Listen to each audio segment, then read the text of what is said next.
Whatever, like if it's some shitty computer audio, you can run it through and AI fixes everything for you now. Oh, yeah, that's great. I mean, isn't that the way our entire lives are going? It's just, I guess so. Just like fill in the blank and AI fixes that for you now. I hope it becomes that, and then we all get to just relax and focus on art. But that's not going to happen. No, definitely not. No. I mean, I was just talking to my mom about this, where my mom's always been like a bit of like a sci-fi nerd, and she likes the idea of, what's going to happen in the future in AI and all this kind of stuff. And she was like, it's so cool. She's sending me pictures of like generated images, and she's like, you could collaborate with an AI, that kind of thing. And then I was like, Mom, but we're just going to fuck it up. There's no way.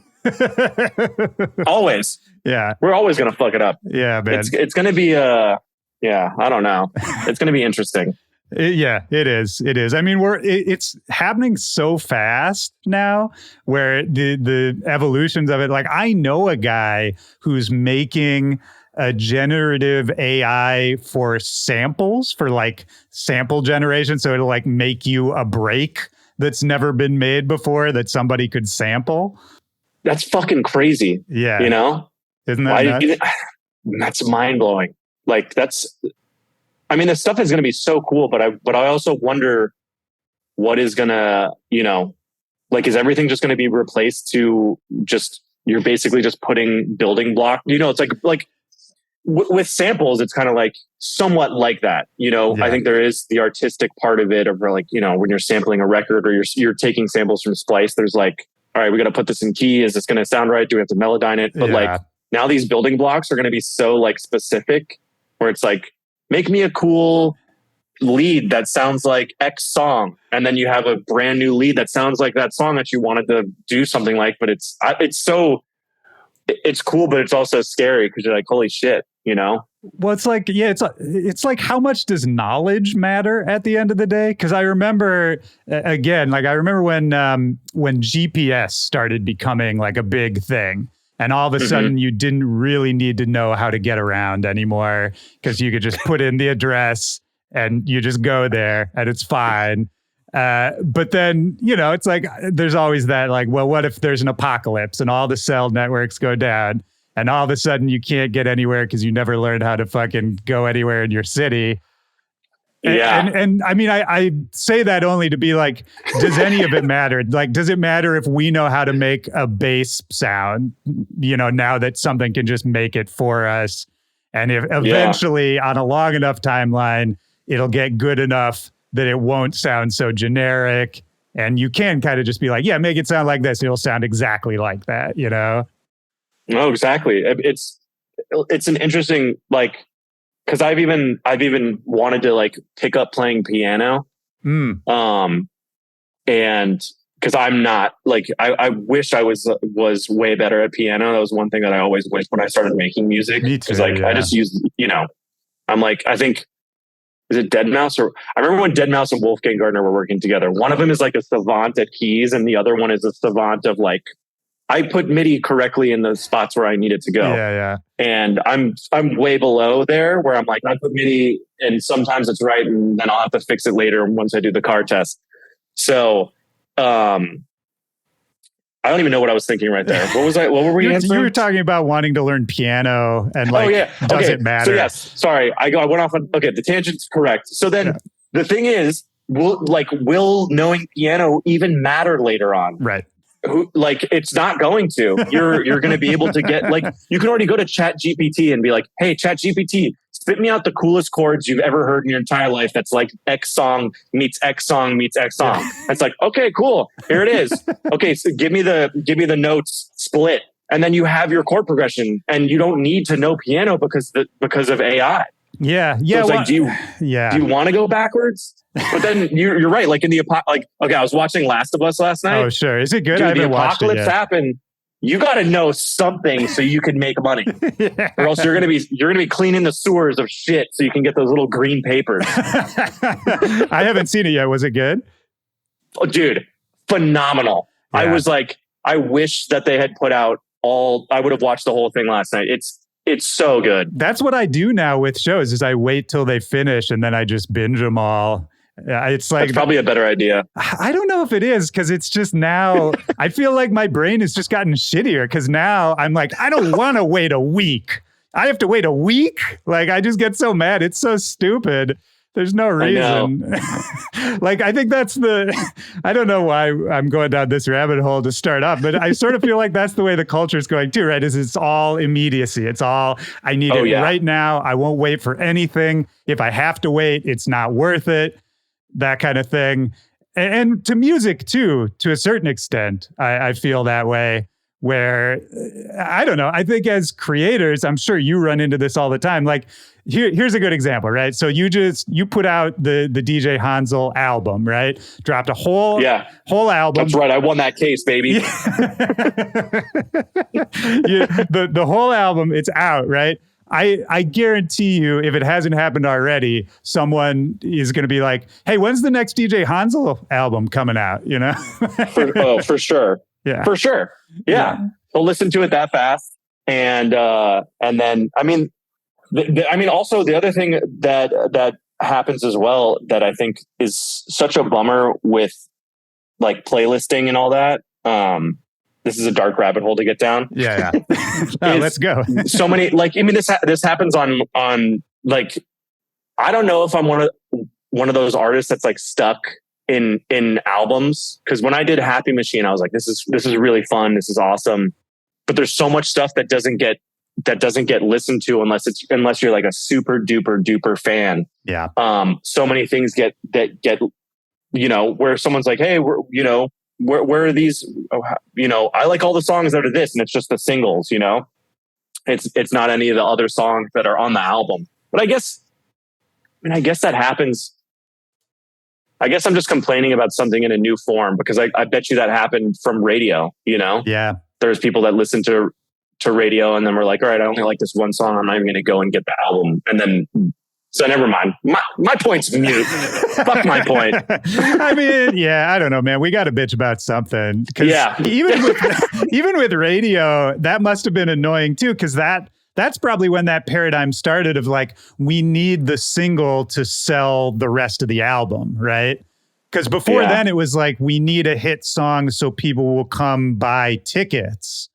Right. Which to some extent it is still now, but I feel like the radio, it must have been so weird for artists right when radio started to try to adapt to that format of being like, well, wait, I have to like pick the one song and that's all people are going to hear.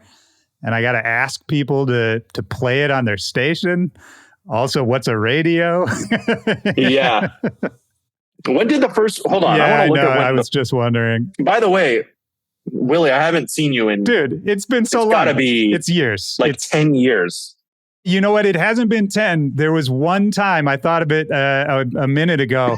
We saw each other at a Mad Decent block party in Florida, like probably like 5, 6, 7 years ago.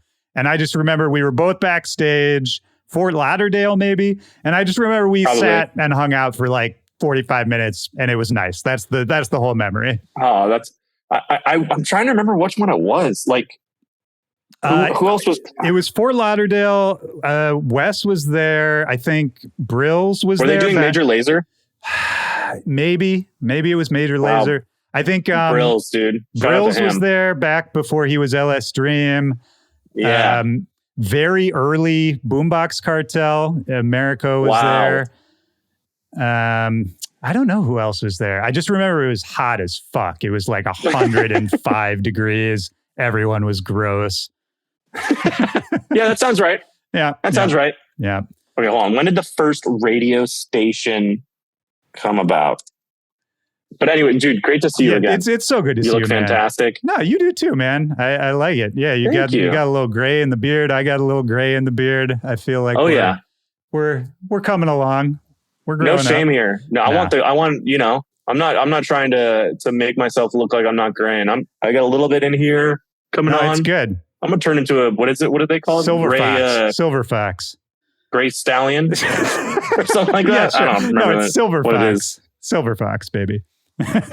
Silver Fox. That's what it is. Not a stallion. Sorry. Yeah. I like Gray Stallion though. That's good. Gray. It doesn't even rhyme. World's first commercial radio station, KDKA, began broadcasting in Pittsburgh in 1920. Damn. Pittsburgh. All right. Yeah. Okay. All right. Pittsburgh has always been an industrious city. What was the music in the 1920s? I mean, that's like what honky tonk. No, it's like flappers in the 20s, right? Like swing music. Music in the 1920s was jazz, blues, swing dance band, and ragtime. Yeah. Okay, I was thinking honky tonk, ragtime, same. No, not yeah, you're same, not far off. You're not far off. But yeah, it was like swing music, man. It was like you get dressed up with you put on the suit with the fancy hat.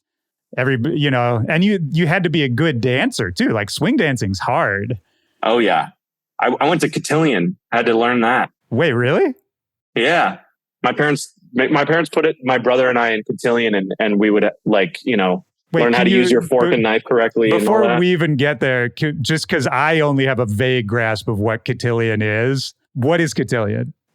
So cotillion is the proper way to use your fork and knife, how to properly seat a woman at your table and it's like it's like a manners school. Yeah. And then they teach you how to dance correctly.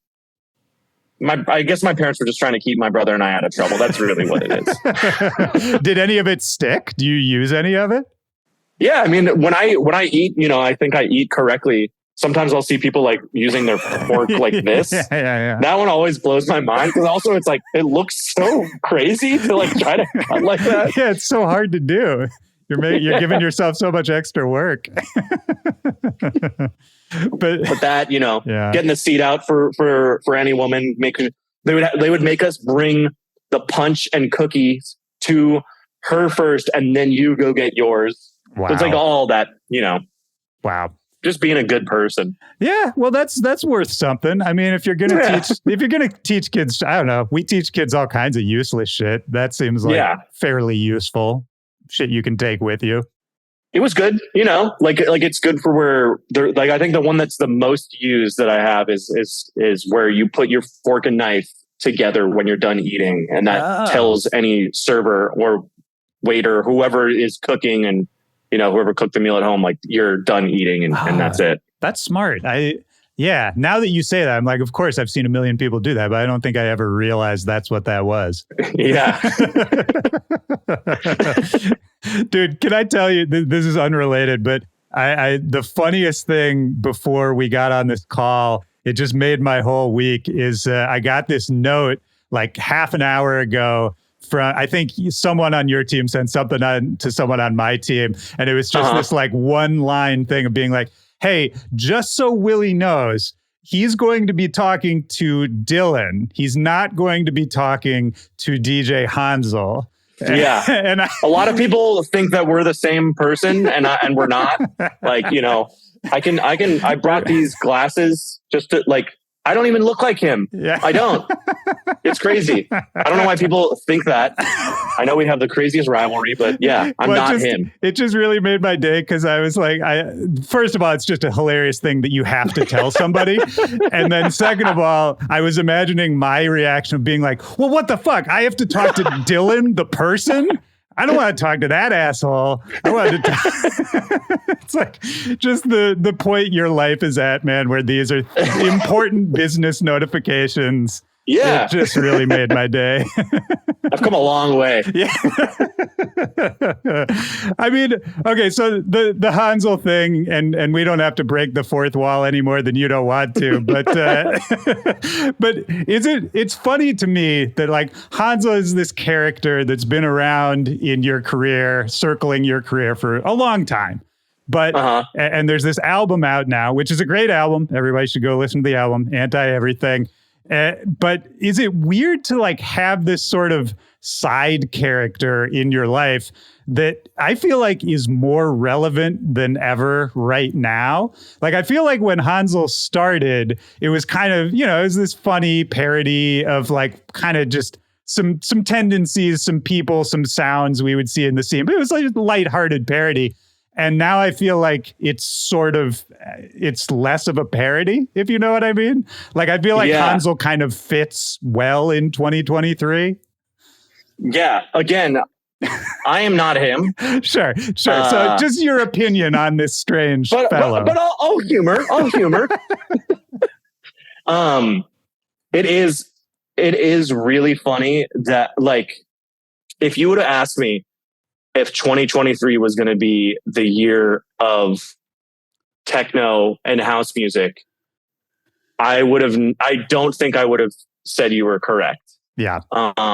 I think it's incredible that it is. And I was actually talking to Kill the Noise about it because I was trying to figure out like what happened and how that was able to come about. Like what switched, because it's, you know, it's such a, like, you could never play this in Vegas.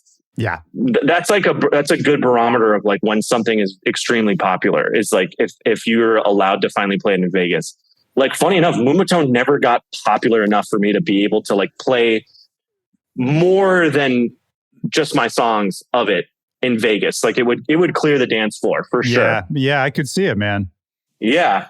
So it's so interesting. And Jake and I, when we were talking about it, he was like, you know, the thing that I think really happened was during COVID, when a lot of people were just DJing on Twitch and that's what you were playing.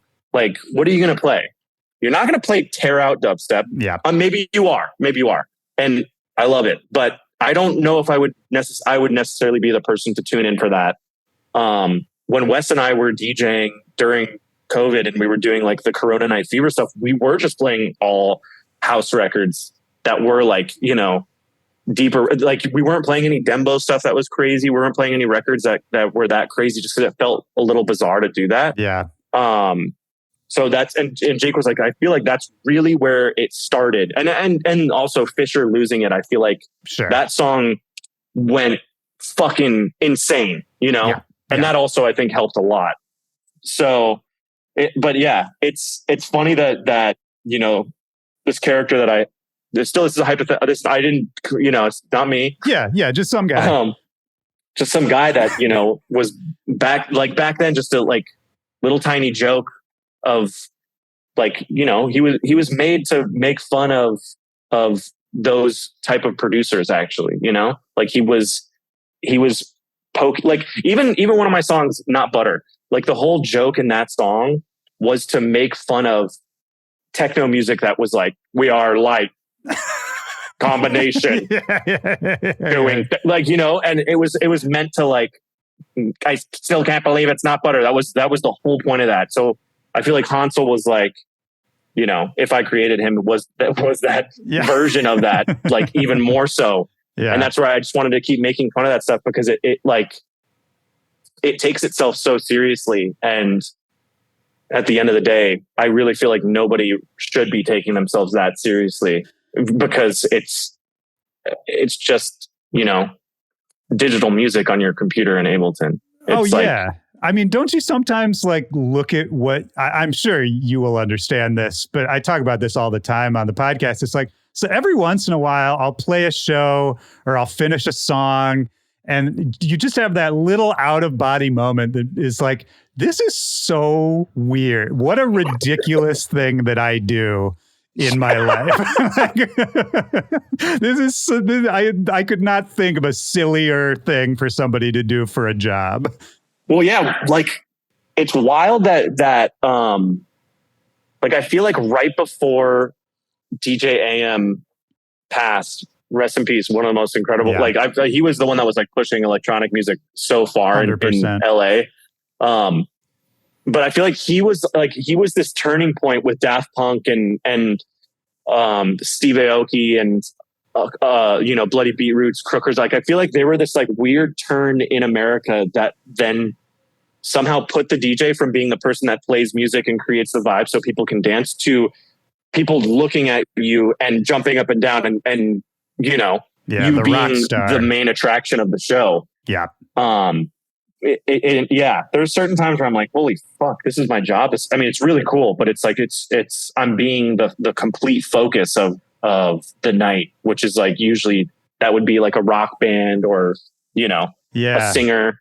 And can we talk about when you were first starting off? Because you were kind of just a local DJ for a while, right? Before any of this happened. Yeah. I was playing at, the Room on Cahuenga. I don't even think it's called that anymore. Maybe it is. But I think I played there for like almost a year for no money. I would just go there every Friday. Honestly, I just loved DJing at that time. And I think it helped a lot of like with my production of just knowing how to create the actual flow of a song. Yeah. And what people respond to. Exactly. Oh man, there were so many times where I wanted to play like EDM dance music or, like Ill to Destroy by Bloody Beetroots. And that was not the place. And I remember the bouncer came up to me and he's like, yo, I love what you play because I listen to Slayer, I listen to Metallica, I listen to all of them. And that reminds me of that. And of course, Ill to Destroy is like a remix of Metallica. But he's like, yo, if you really wanted to get people in here and dance, like go study a bunch of 90s hip hop. So I remember I asked my friend Eric Hamilton, he was like, yo, watch this documentary on VH1. It has like all these 90s hip hop songs. It's also just a good doc and you can play all these songs and they'll go off. And so I watched the doc and it was incredible. And then I downloaded all these songs and like made a set list. Dude, my Fridays were popping off. People were coming in and be like, yo, do you always play this on this Friday? I remember this couple came in and was like asking like, yo, we're going to come back for sure. And then at the end of the night, that's when the bouncer was like, that's when you should, like at the end of the night, then play your stuff that you want to play. Just don't fuck up the dance floor. Yeah. So I played there for a year. And then I remember going to the owner and being like, yo, I played here for a year. I finally learned like how to bring in people on Friday nights. Can I stop getting paid in drink tickets? I also couldn't drink because I had a DUI and I'm not going to drive my car back drunk again. And he was like, yo, like, let's just see how it goes a little bit longer. And he was basically just trying to see how long he could get me to go for free. And so I think I stopped playing there. And then I made mixtapes and like passed them out to all these clubs. It was like, I had a CD and it was like, I think I still didn't have a name yet. I just was like Dillon Francis mix CD here.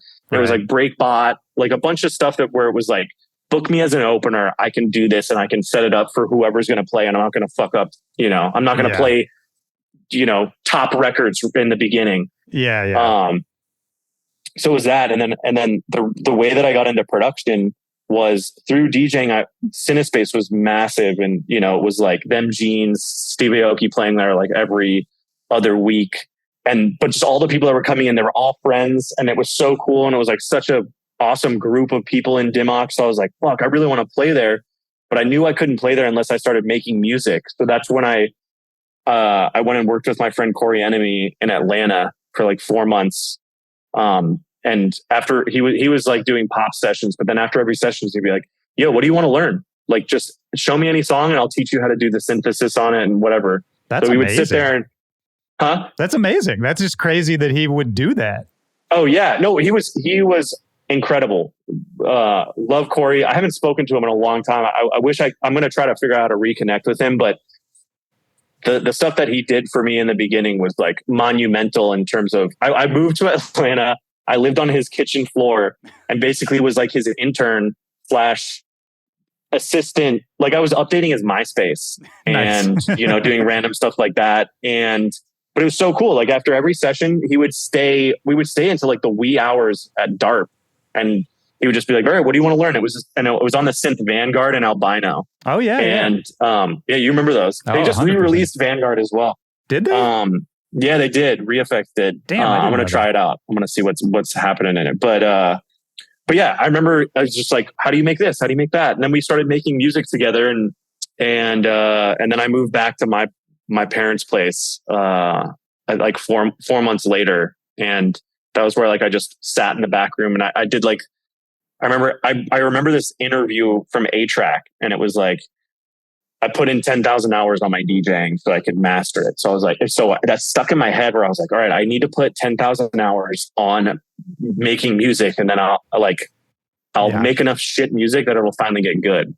then that was it. I did that with production, and then it like kind of came to fruition after a year of just like sitting in the back house. And that's like where I got my first break, where Diplo heard my song Masta Blasta. And that was like the kind of the first domino falling to the next one and the next one. Yeah, of course, Matt. Well, and I remember you went on like a crazy run at the start there that I think it was before you had like a big fan base, but before a lot of people knew who you were. But in the DJ community, the nerd community, there was a point where everyone in that little niche was talking about this new kid and all the tunes you were making. Because, you know, you were doing these crazy remixes for people. Like, I was going back and listening. I still have a bunch of the old ones of like Toddla T and like the Heavy Feet remix. I always loved the heavy. Yeah. Even for you, I was thinking about the that one as well. Dude, yeah, you remixed the first song that I ever put out on a label. Which was insane. And to bring it back and connect it with this 10,000 hours thing, what I remember about that was I sent the stems out and you sent me back the finished remix like 4 hours later. like completely finished. It was the craziest thing I'd ever seen. I was like, this is impossible. And it was good. And it still goes on. You could still play it. You know, it was one of those things where I was like, this kid's faster than anybody. I mean, I that's all I was doing. I remember at that time, I just loved doing remixes because it was like you're getting like a half finished thing. So you don't have to start from scratch. That's why I loved it, because like the chord progressions were already there and I could just make top melodies if I wanted to. And then I just felt, I don't know. I always like, I think because of growing up in like the Hype Machine era, I always loved remixes more than the original songs for some reason. Like I remember there's like always a RAC remix of something, or like the 12s remix or some of an indie song that I loved. So I think that was like a big thing for me as well, where I was like, dude, I want to remix as much stuff as possible because I could also get on Hype Machine from it. It was wild, man. I mean, did it feel like to you, like looking back, it felt like it was like this rocket ship at a certain point. Like you were dropping so much music.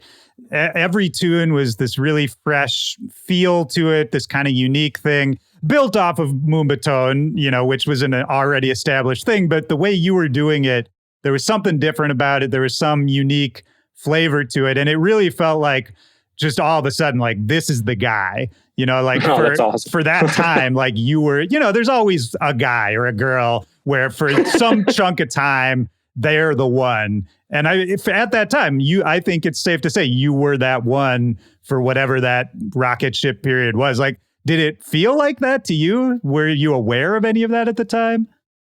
No, not really. To me, I felt like Munchie was I was like so constantly inspired by everything that he was doing. Yeah. His like drum production, the Moomba Soul stuff that he was doing, I thought was really cool. But I was always just, I felt like I always wanted to get to a spot where I was like somewhat like him or something like that. So it was like healthy competition. I don't think I ever was like, you know, maliciously competing with him or vice versa. It was always just like, you know, he did something, so I was like, all right, cool, I gotta go do something cool too. So there was always that. And I think everything was moving so quickly. I just never really had time to sit and be like, wow, this is really cool. I think there was one time I was playing Hard Summer and my parents were there, and like at the end of the set, I kind of like cried a little bit. I was also really drunk, so I don't really remember. But you know, it was like a flurry of emotions where I was like, holy shit, like this is crazy. Cause I remember I opened that festival, like in 2013, maybe it was 2012. And I did so well that they put me on like a good booking the next year. And I feel like that was when it all kind of hit me. But yeah, it was just going so fast that I was just having fun in the moment. And I didn't really think anything of it. I was just just wanted to keep making cool, fun work. Yeah. Is that still you? Like, do you still have the same motivations that you did back then? Because the excitement of everything wears off over time, but then you kind of have to like find the new excitement or find the different way to look at something to make it fun.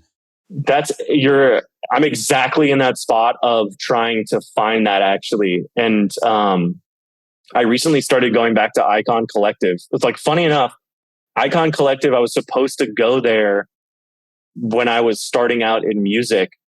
And I went there for, I think, like almost a week. And I think you have a week to be able to like cancel. Oh, yeah. And I think I was like right at the cutoff.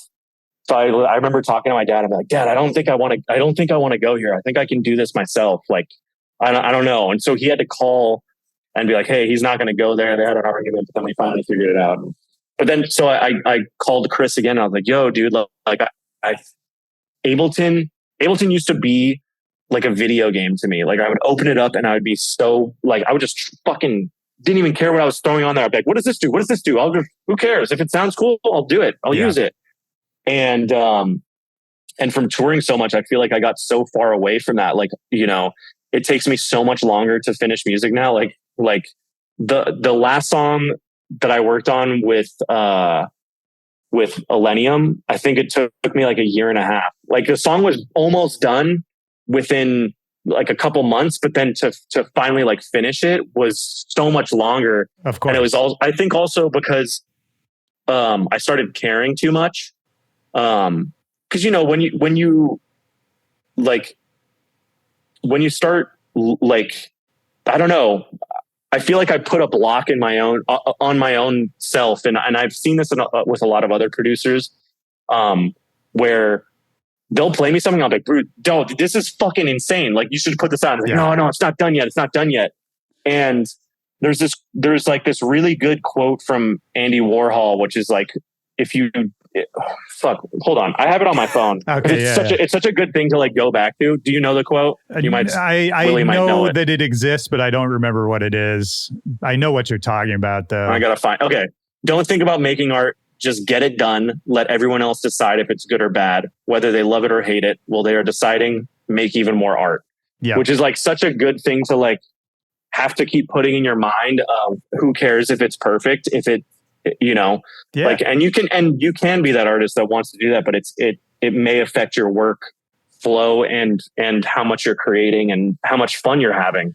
That's the real thing, right? It's like, because I feel like when we were younger and we were coming up and all that, then everything's fun because you're doing everything for the first time. And any little accomplishment means the world, and just everything is so cool. So it doesn't really matter. But then once you kind of get established, become a veteran or a working DJ or whatever you want to call it, then you're less easily impressed. And so, you kind of, at least for me, I'll speak for myself, like it's very easy to forget what was so cool about this at the start.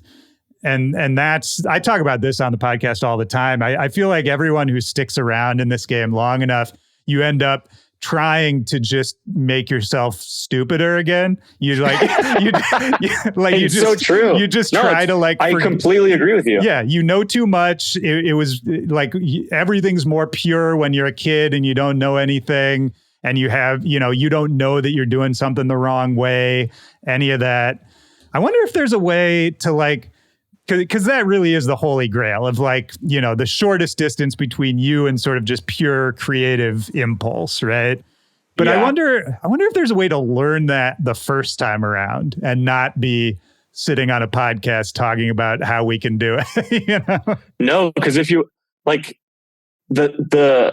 unless you're not learning the whole time you're going, then you'll be able to keep that. But the fact is, like, it's just impossible because you can't be green forever towards music production or touring or, playing the same venue over and over. Like, it's just all like, that's just, it sucks. Cause back then I didn't think it was ever going to get stale for me, and that's just inevitable for everyone. So I think it's just like, you always just got to figure out a way to, I guess, reinvent the wheel, is the saying. And that's that's where I started going back to Icon. I'm doing like tutoring sessions there where I'm doing so cool. Like mixing and mastering stuff, sound design, and then Ableton workflow stuff to make it so, because I was like, I want to feel like I'm back in a video game, and it's starting to happen just from doing that. I also feel like in dance music, like the way that I talked to Icon about this, because my dad is an alternative medicine doctor, and every year he'll go to a couple seminars that are like, hey man, we just did a science experiment on sucralose. Like this is a recent one where sucralose is bad for your gut biome and actually can cause you to gain weight. And so my dad was like, hey, Dillon, by the way, I just found this out. They did a study and sucralose is actually bad for your gut biome. So make sure if you have anything with it in it, just do less of it, blah, blah, blah, blah, blah. Yeah. So I was like, man, it's so cool that my dad is like continuing to learn always. And then I also know that there's this guy, Manny, I always say his name wrong, Manny Mariquin, I believe. He's a mixing mastering engineer, and he's incredible. He's done up like Katy Perry stuff, all these records. He did Say Less for me. Okay. And I went in when he was doing Say Less for me, and we were talking. He's like, yo, man, I do these mixing, mastering, not conventions, but basically he's like, I get some of the best world, mixers, and we go to some place and we hang out for 2 weeks and we just talk about like what we're using and what's proven to be really good and what's proven to be really bad and what you should stop using or any new techniques. And I always try to go to one, but then COVID happened. Right. And then, I don't know if he's doing it anymore, but that's where I called Chris and I was like, dude, there's no continued learning in dance music. And also everyone in dance music is always like so protective of what they know and trying to make sure that nobody else knows it. Yeah. And so I hit up Chris and I was like, dude, I just feel like I need to do that. And he's like, oh yeah, like there's been a bunch of people that have come in and done like continued learning where you just, we have a couple tutors that we can give you that, and you just have to know specifically what you want to do or pick and choose from the course. And so it's been so gratifying to like go in and like, even with the mixing and mastering stuff, like I've done everything by ear. Right. And it's cool to like see the actual, science behind it or math behind it. Yeah. Where I'm like, okay, cool. You're going back to school about it too. Like that. Yeah. I like that because that is a way to sort of get back to why or how you started in the first place, which was that 10,000 hours thing of just sitting in front of a computer, making stuff all the time, not always knowing what you were doing. And the fact that you're able to sort of figure out how to put yourself back in that place, I think is great. I think it's also great that we're talking about, still going back to school, still learning shit at the level that you're at. Cause I think there's sort of a myth that like once somebody gets to a certain level, they're just fully formed, that's like, they're set in stone.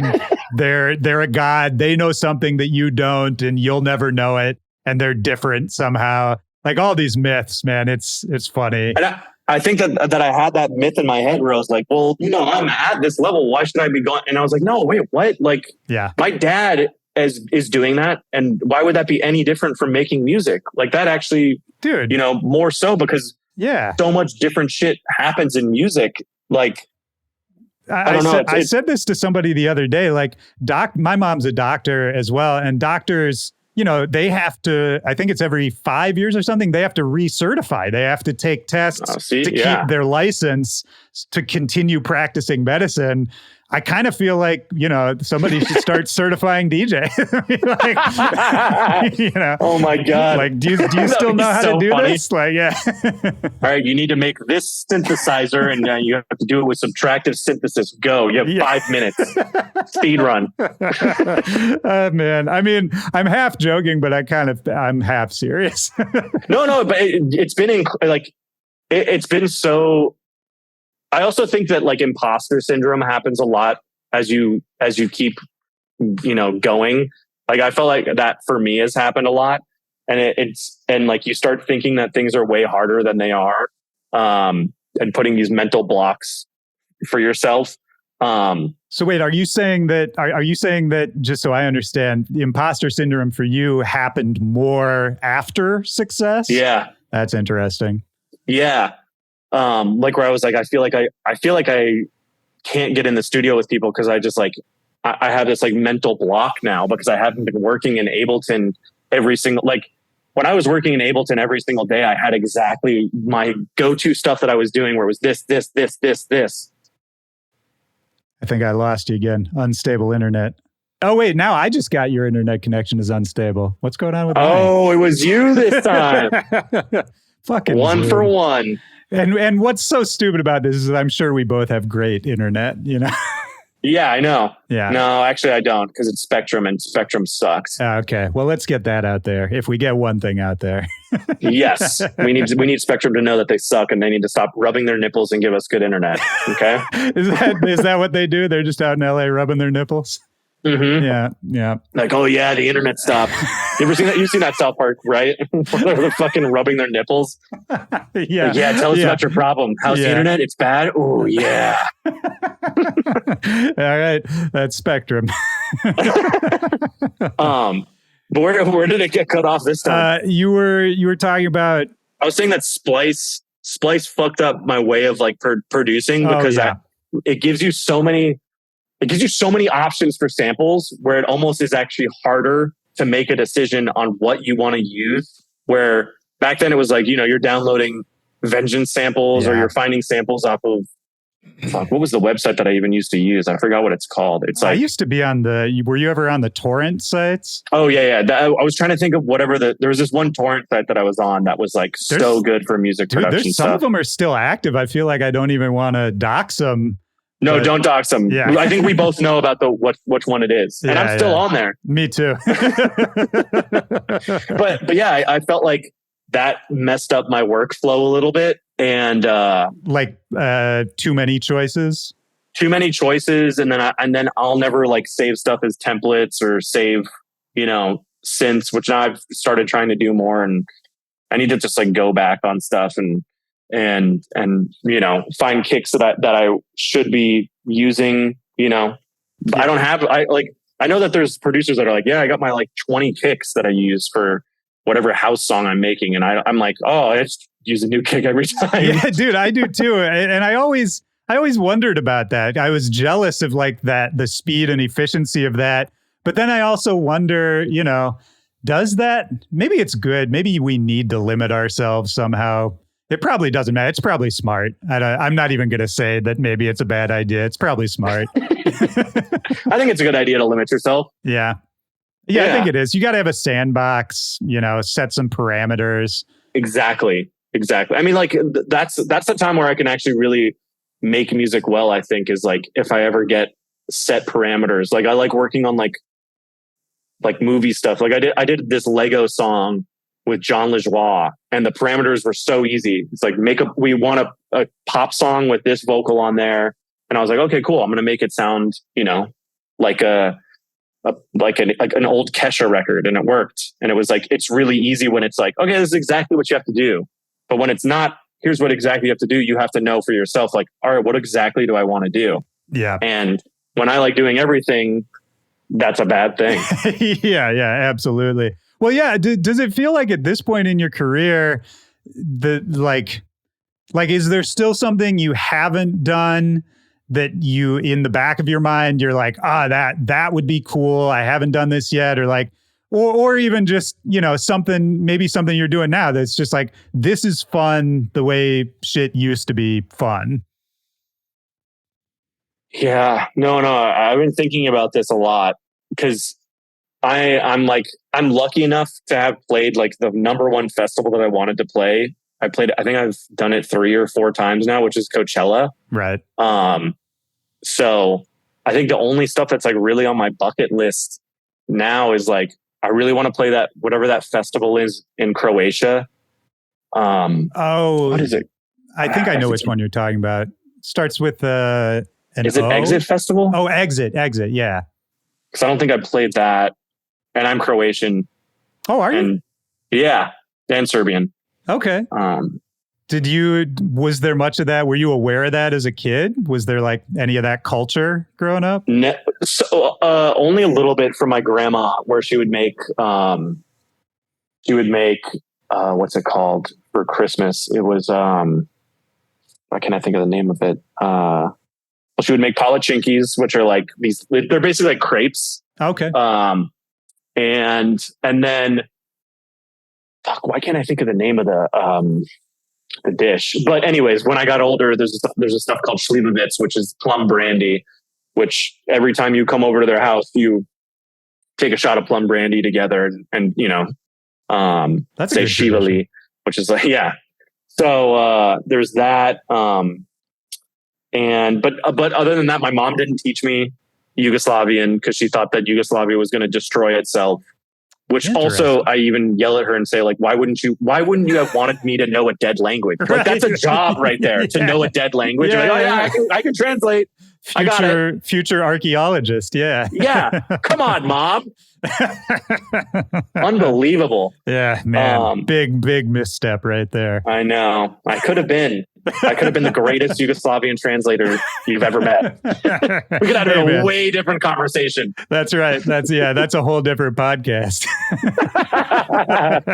But yeah, Jesus was a carrot. Right. According to Yugoslavian. Yeah. And so, we're doing it all in a dead language. Yeah. I mean, was there, okay, this is a real question. Oh, my internet. Uh-oh. Is it?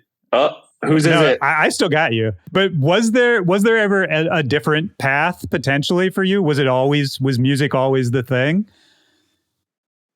I wanted to be a photographer. I went to high school for it. I went to Los Angeles County High School for the Arts, and I wanted to basically be Ansel Adams.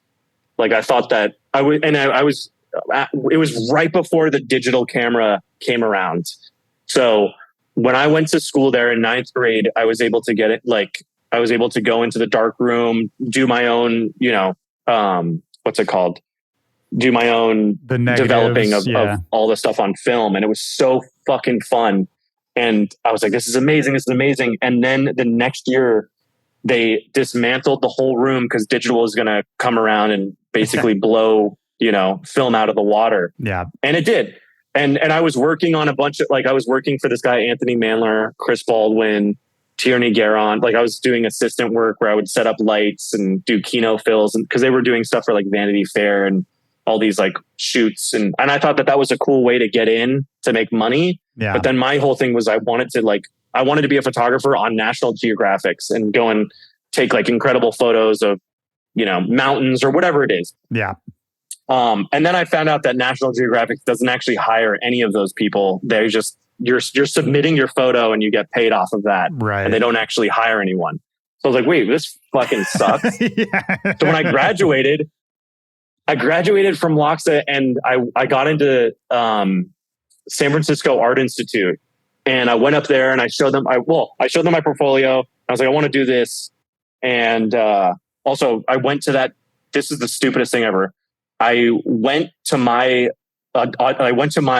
audition, I guess, to get into the school. I was so hungover. Every time the lady asked me, like, why did you make this? I'm like, oh, it was for class. Why did you make it? Oh, it's for class. I just couldn't even make up anything because I was so hungover. Right. And it was for class. That's why I had to do that. But like, I was making my own art for the, I was not selling, but I got in, and then I was like, oh my God, fucking $40,000 to go and become a photography major in an art form that's already changing to digital. And I don't know what I really want to do in there. So I was like, fuck that. I'm going to go to Santa Monica Community College. I'll just work with these people doing internships because I feel like I can learn more from that than I can from school. And I don't want to be in debt.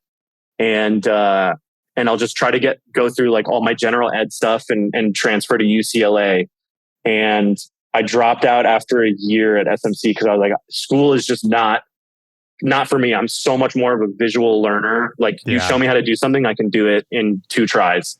So that's where I started doing that. And then I fell out of love with it because I was like, all these people suck. They were all so jaded and so mean. I guess I am that now too. Jaded and mean. So I don't think I'm mean, but I think I'm very jaded. Sure. In terms of like what you were talking about, where it's like some person came up to me recently and was like, yo, like, how do you like going to Ibiza? And I'm like, fuck that place, straight up. Yeah. And they're like, what? And I'm like, it fucking, I don't, so I'm like the worst person to ask about that stuff now. And I am the people that I hated. Right. Sure. Yeah. You're the one who is already over their dream. Exactly. Like, well, because also my dream was never that big. My dream originally was just play Dimox Studios, dude, and be friends with them. Yes. And that was it. Yes. I did not even imagine leaving Los Angeles. Like, isn't that a crazy thing, man? Because now, I mean, this is just inevitable with the rise of social media, but I think now a person starts getting into DJing and production with the expectation that they will be Skrillex, like they will be an international rock star.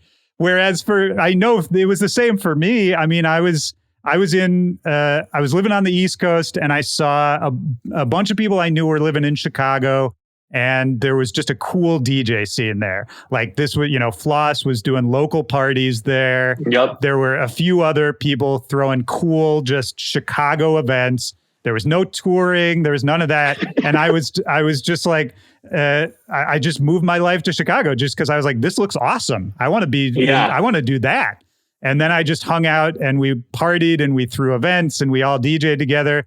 And, maybe we go play in like Columbus every once in a while or Cleveland, and like, that was it. And I was so happy, Yeah. Like, it was the best. Oh my God. When I played Dimox Studios, I was the happiest I've ever been. Like, it was such an incredible accomplishment. Yeah. Because, man, coming from playing the room and literally only one person showing up to your shows, so like, it was like, holy shit! I finally I put it to my mind and I did it, and I was able to make music that was good enough for them to be like, yeah, we'll book you. So yeah, it is crazy to think about that. There was just like, that was it. I thought I was like, dude, I'm just going to become a DJ and be like on SBE, and play that club circuit. Right. So, and the thing is, though, even if that was where it ended for you and you did exactly that, probably would have been great too, Absolutely. Like, I definitely probably would have gotten out of music, I think, if it like, because I think something that I have a problem with is if something gets like very stale, I'll move on from it quickly. So like, I think if I had ended at that, I would have been like, all right, cool. Well, now I'm going to go and do what, like, work at a creative agency or, try to do, I don't know. Well, I mean, you still do some of that, right? I mean, you've done TV projects. I know you've talked about like you're writing a cartoon at the moment. Is that right? Yeah, we were writing it with free. We had gotten it all the way to Freeform, and then Freeform had a bunch of executives change over, and then they ended up squashing the project and not wanting to do animation stuff. I got you. But we got a bunch of like, I don't know if I can show them. That's fine. We don't have to. I don't know what the rules are. So I'm so scared of like trying to like getting sued by whoever. Yeah, of course. They're like, hey, you showed, but we got like art for it done. And it was really, really cool. I'm going to still try to bring it back out there. But yeah, that was like, I guess the other thing that started happening while I was making music was that social media came to like such a big rise, and then becoming like a social media personality was definitely something that was like the music I started caring about less, and doing, because the music became a job, and then the social media stuff was like super fun. And there also wasn't like content creators, right, or it was just like making fun videos online. And that was always such a fun thing. You were so early with some of that stuff. I was thinking about it earlier today. Like, I was thinking about, you probably don't do this anymore. I haven't checked, but on your website, you used to sell ridiculous like things, like if somebody paid $1,000, you'd build them a bed, or did that one too. Yeah, you did that one. That's amazing.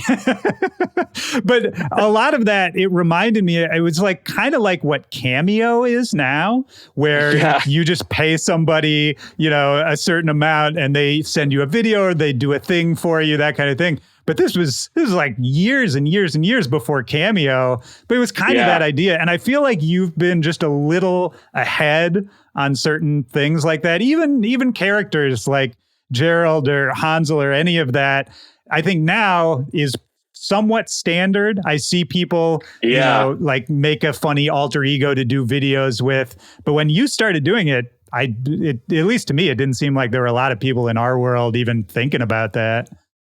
I don't think so. Yeah, I don't know. It was just like, I was just doing stuff that I used to do in high school. Like there was this class called New Genres, and we would always, like, you could do whatever you wanted in that class. And he was like, literally like, anything's art, just do it. Yeah. And so my friend Will and I used to do these like stupid videos making fun of The Hills, which was like that show with all the people from like Laguna Beach, I think, or maybe it was called Laguna Beach. So so him and I would play every character on it, and we would like wear wigs. And then the whole joke that we kept having was like, all the girls before going to whatever party it was, they would like eat a Hot Pocket, but they would eat it whole.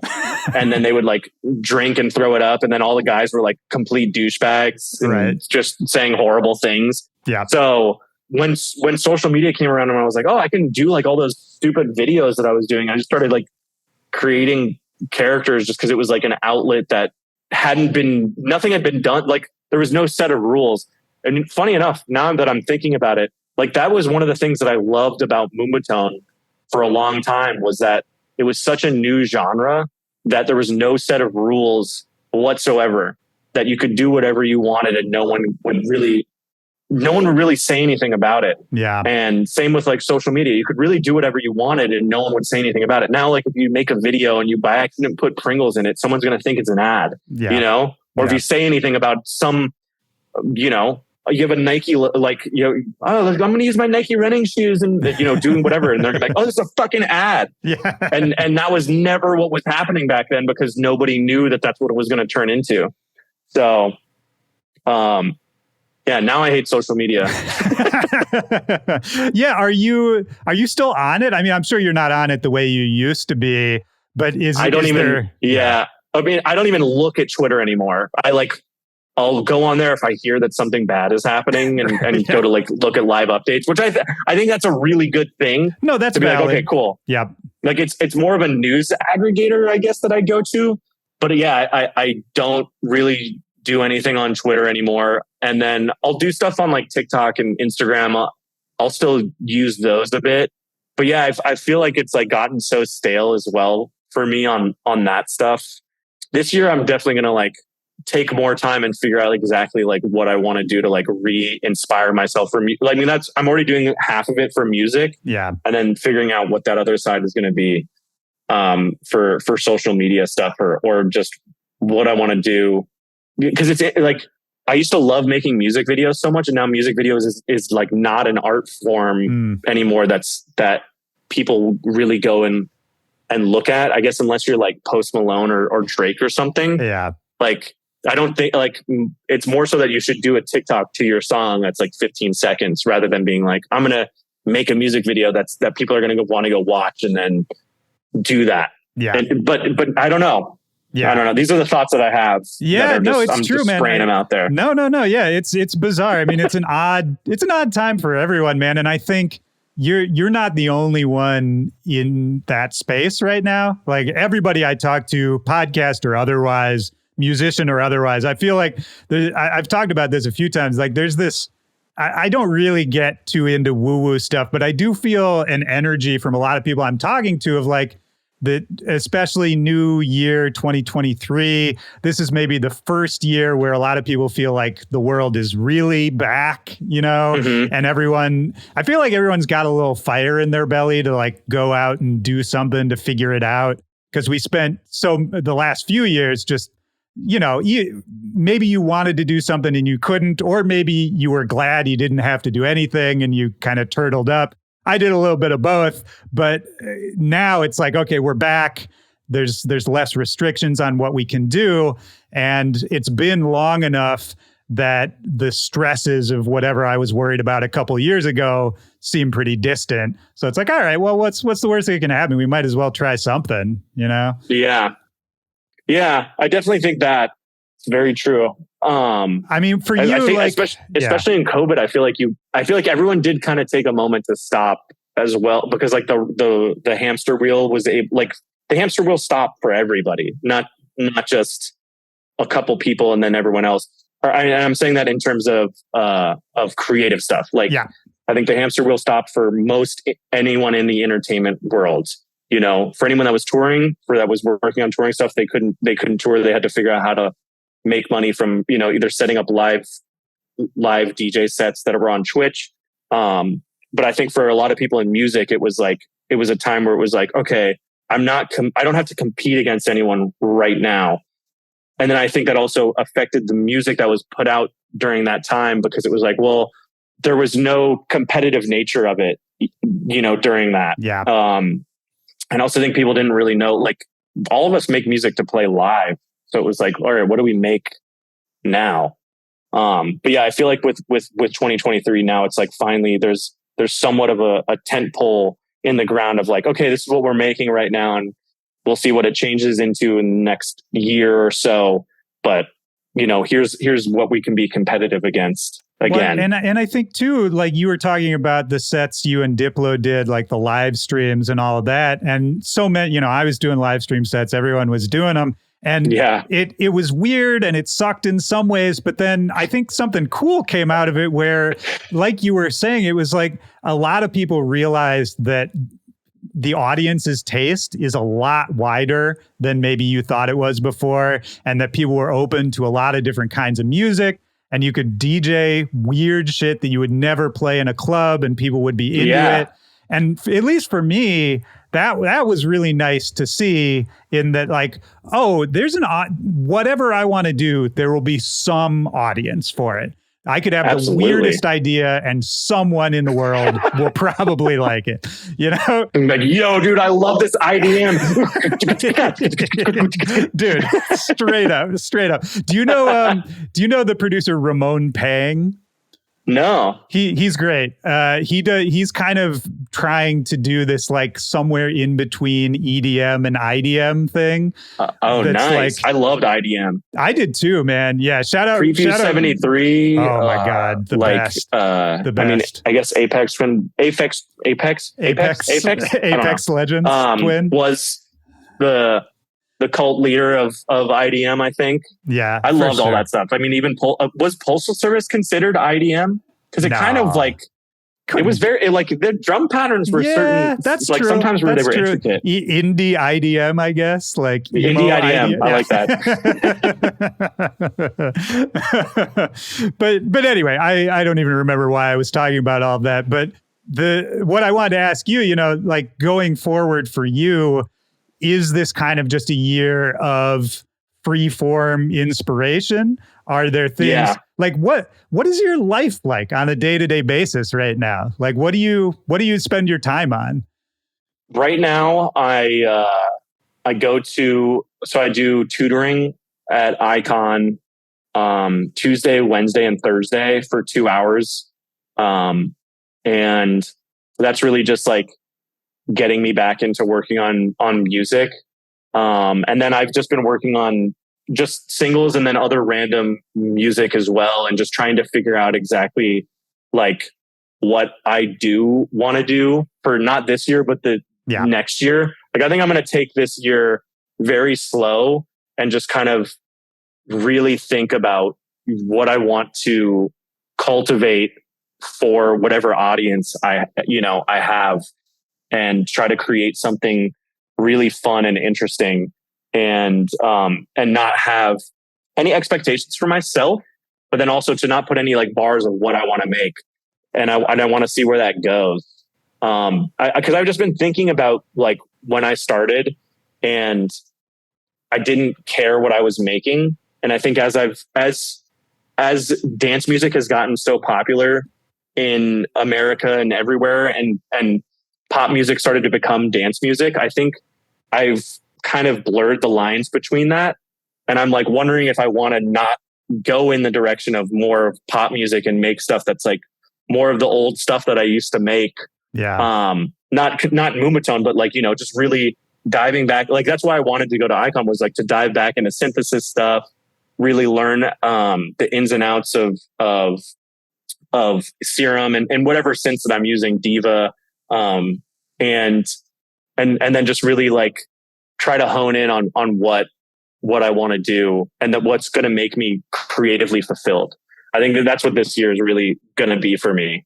Cause like, as you were saying, like, I think a lot of people are feeling the same way of like, what is going to be that sauce that finally makes you excited and inspired again, to be working in Ableton. Cause I've talked to a couple other people that have felt the same way. And I don't want to name names because I don't want them, I don't want to air out their frustrations or their whatnot, own midlife crises. Yeah. But yeah, you know, I feel like a lot of people are going through that crisis of like, you know, identity, what it is you do, what it is you want people to be considered, that, or like what you want people to consider that you do as well. Like my friend Brandon Dermer, he was like, he asked me a question and it's like stuck with me forever.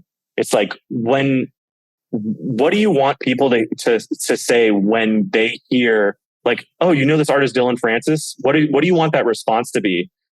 And I would be able to answer that back then. Right now, I have no fucking idea. So It's like, who am I? Yeah. As you know, Dillon Francis as a project. I know who I am as a person, I think. Well, that's hard too, right? I mean, you kind of, in a way, you sort of grew up as a person while you were becoming, you know, quasi-famous as a DJ, right? Like at the same time. That's a weird thing. Yeah. I'm happy that because I'm glad it's not something that happened when I was 18, you know. Luckily it was, I think my trajectory, I feel like, was like a good, like Warren Buffett, you know, like I had a good 8 to 10% every year. I usually, whenever I think about Warren Buffett, I think about you next. Yeah.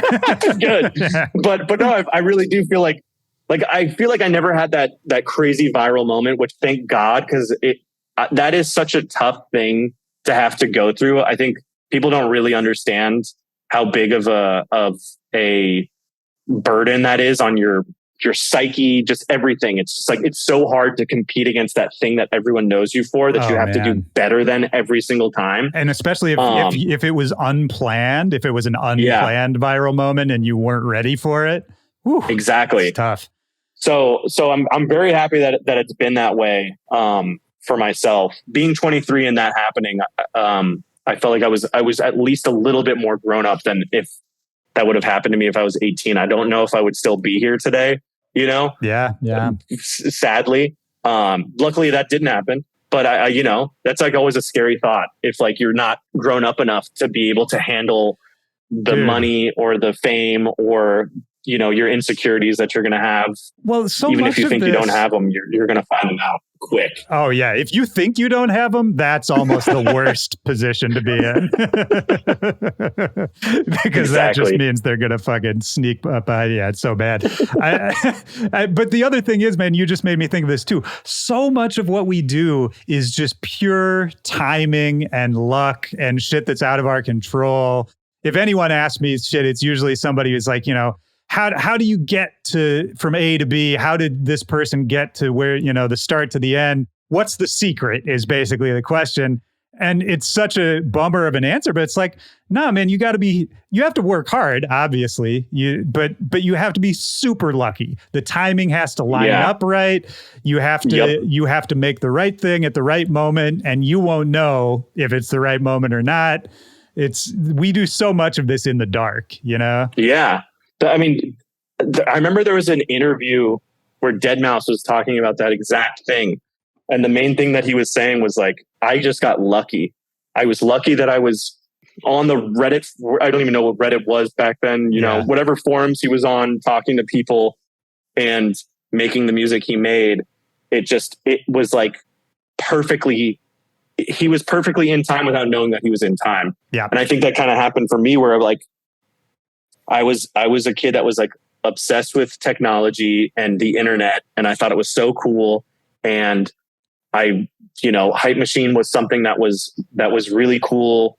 That was like basically it's like the way of SoundCloud before SoundCloud was big, I guess. Yeah. And then SoundCloud happened and SoundCloud was like the anti, you know, iTunes or whatever. So it was like, it was a very cool scene. And it also had like a really cool community that was in it. And that's how you could talk to other artists that lived in different places that you would never even be able to talk to. The puzzle pieces all like laid themselves out luckily in front of me. And then I was, you know, doing, I guess, whatever it is, like you have to be, there's not a statistic, but there's like, I feel like there's like one of those things where it's like, it's 20% how much you're actually like professional and doing what you're doing. And then the rest of that percentage, the 80%, is just like making sure that you have your ear to the ground and you know whatever's happening, or you're unconsciously a part of whatever is going to be in the zeitgeist. And I think I got lucky of like finding out about Moombahton when I did, and really being like,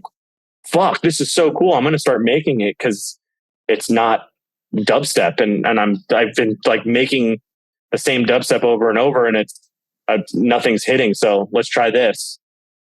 Yep. Yeah, that's what it is, man. And it's to give you the credit you deserve too. Obviously, you worked super hard on it. It was all you were doing at a certain point. and that has to be part of the equation too, right? It's like, for sure. Yeah. Yes, I will say, and I was out there hustling like no other, I think, at that time, because I was so hungry just to like prove myself. Because there was definitely a time where I told a lot of my friends that I was going to go into music, and I was always like the funny kid, and no one ever really like was like, yeah, dude, okay, you're going to go into music. You don't even know how to play instruments, but the computer, they didn't understand that I understood computers and that. Anyways, but yeah, there was like a part of it where it was like, I really want to show all these people that I am capable and that, you know, I can do this. And so that's where like this weird hustle came for myself, where I was like, I remember I was hitting up Kurt. Dude, Kurt can tell you, he was like, dude, Dillon was one of the most annoying people ever. I think he said that to me once. Yeah. He said that? A long time ago. Yeah. No, it's true. I was hitting him up like on AIM every time he signed on. I'd be like, yo, do you have stems for this? Or hey, did you listen to this? Or I was just going crazy. And then, and I want to say too, I was also that person. I was like the biggest punisher. It's like, I think everybody goes through that phase. Yeah. And then you'll be able to like, you'll be able to show, like, I remember people always would be like, dude, don't close that door. Don't punish people like that, because you'll close the door from them listening ever again.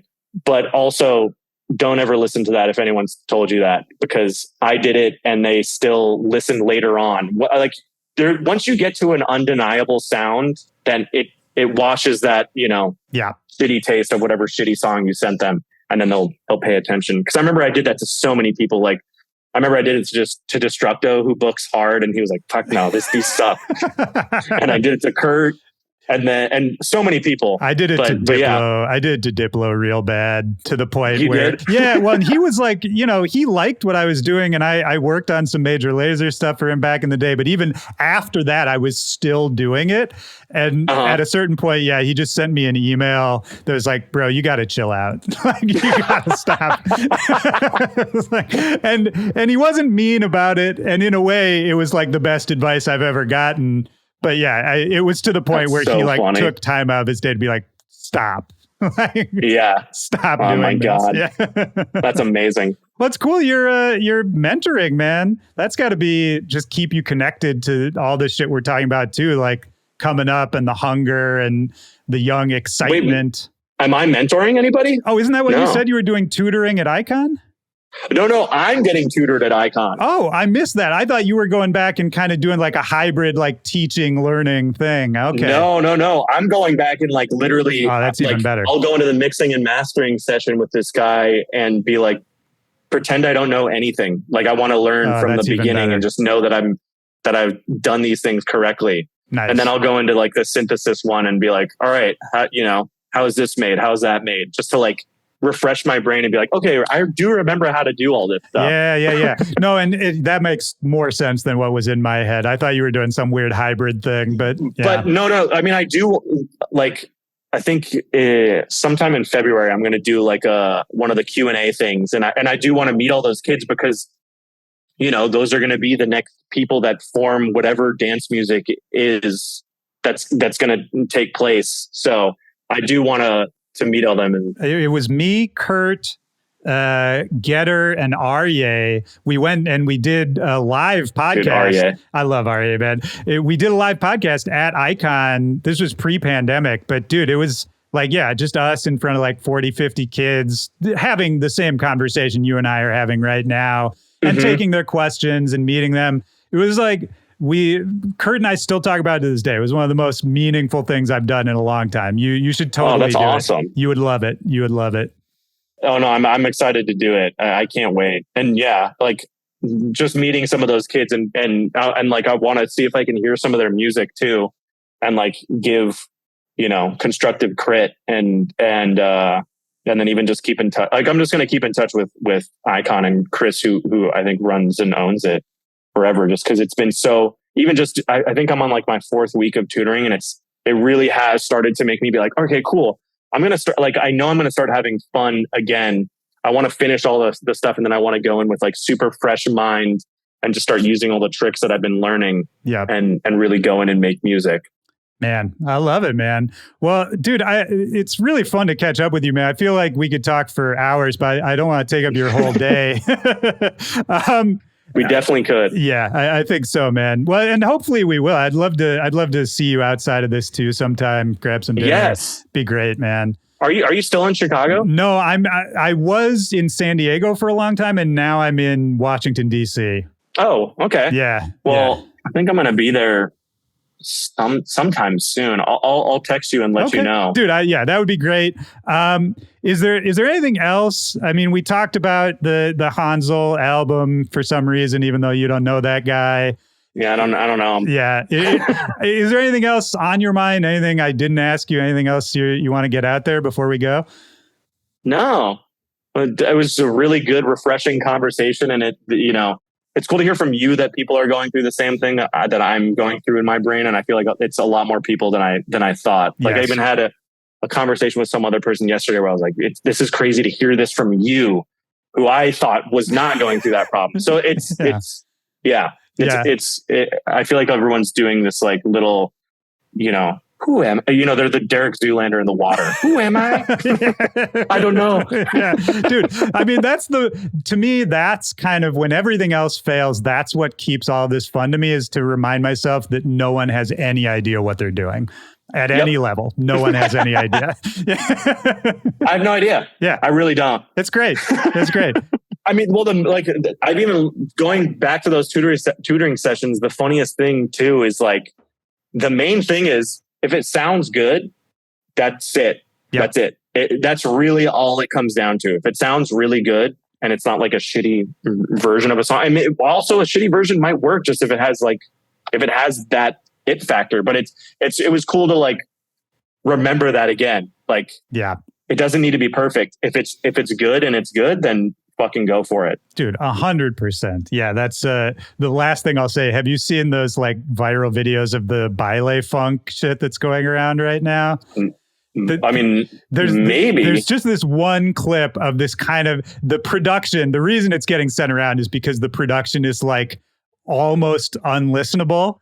It's just the wildest shit. But then Jake went on this whole rant on Twitter the other day about it. He was like, this is the coolest thing I've heard. It's like rewiring my brain. Because it's very interesting, but the first time you hear it, it breaks your brain. It's just like, what? It sounds like 3 different songs are playing. I'm reading Jake's tweets. And as soon as dubstep producers figure out how to break the 4th wall of sound design, it's over. Jake is another reason why I can never leave Twitter also. I love him to death. We talked for 2 hours a couple days ago. We like got back. Well, I mean, we'd always somewhat like talk to each other. We tried to do a Dillon Noise re-edit, and we never came to fruition. But we started talking again because I was over in Burbank, and one of the guys that I work with for the synth stuff is Mike Gigantor. Oh yeah. So we started talking about Jake, and I was like, "Fuck, I gotta call Jake." And I talked to him for like 2 hours. In the middle of the 2 hours, I get home to my place, and my fucking girlfriend's dog had shit on the carpet, but stepped in it and literally tracked it all around the house. Do you remember that Dumb and Dumber, like the horrible version of that, where it's like Bob Saget being like, there's shit everywhere. Yeah.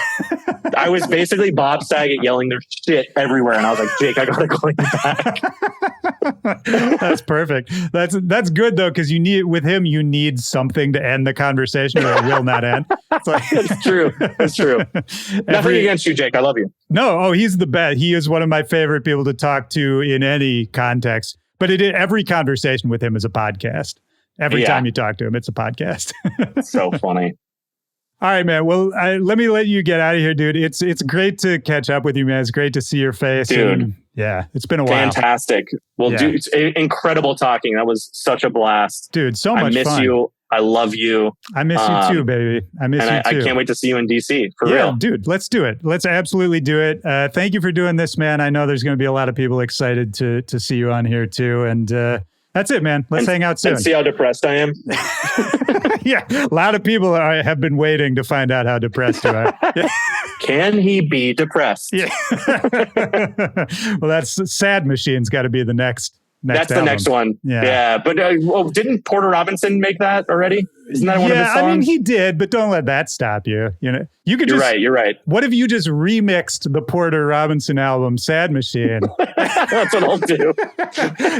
It's like Dumb and Dumber. You got to do Sadder Machine. Sadder. Yeah, with the in parentheses. All right, man. I love you. I'll talk to you soon. Love you Have too. a great rest of your day. Talk soon. Peace, man. Later. Bye.